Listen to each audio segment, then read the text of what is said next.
get my books out, get my bag tucked away, and so I'm there settled, ready to fly, and pretty soon I see the flight attendant coming and telling people to move seats. Okay, and that's just not acceptable. I work really hard to get the seat that I want, you know? And so I see her coming, you know, walking down the aisle, coming back towards me, and so, you know, I picked the exit row, you know, right there on the aisle, the seat that I want, and but she's coming back, and I just pretend like I'm asleep. You know? She certainly won't wake me to move, you know? Pretty soon I feel this little tap on the shoulder, and she's like, you know, we have a few more people that are going to come on the plane. Can you just stand up, and they're going to take the seats, and you can have whatever seats left.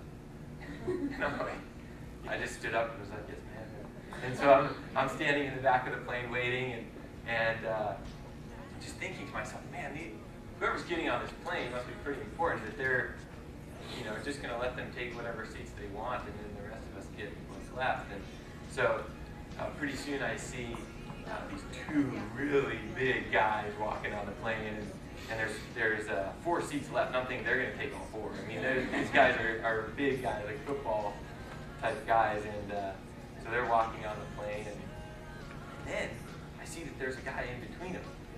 You know, like a little guy my size, you know, like walking in between these 2 big guys. I didn't even see him to begin with.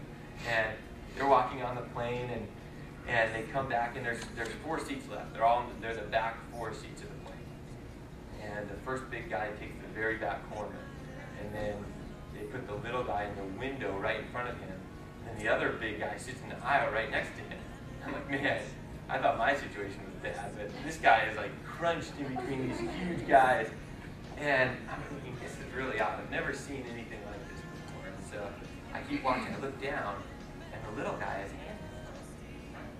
And they were exporting a prisoner from Santa Barbara to Arizona for a flying crew. And I kept watching them through the whole flight, and this prisoner couldn't do anything himself.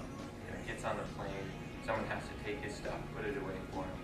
You know, anything that he needed, these guys had to, you know, look it over and then give it to him. And then I watched, even after we got off the plane, I watched how, you know, even when he went to the bathroom inside the airport, these guys had to go in there with him. And I just thought, man, he must have done something really wrong in order to lose all that freedom. You know, for the next couple of years, maybe for the rest of his life, he won't have any freedom. And you know, for me in my business, I felt that way. I felt very handcuffed to my business at times. And I felt like my business has taken away the freedom from my life. And in reality, I think our business should give us freedom. It should provide that freedom. It should provide us with the ability to do the things that we want to do when we want to do them.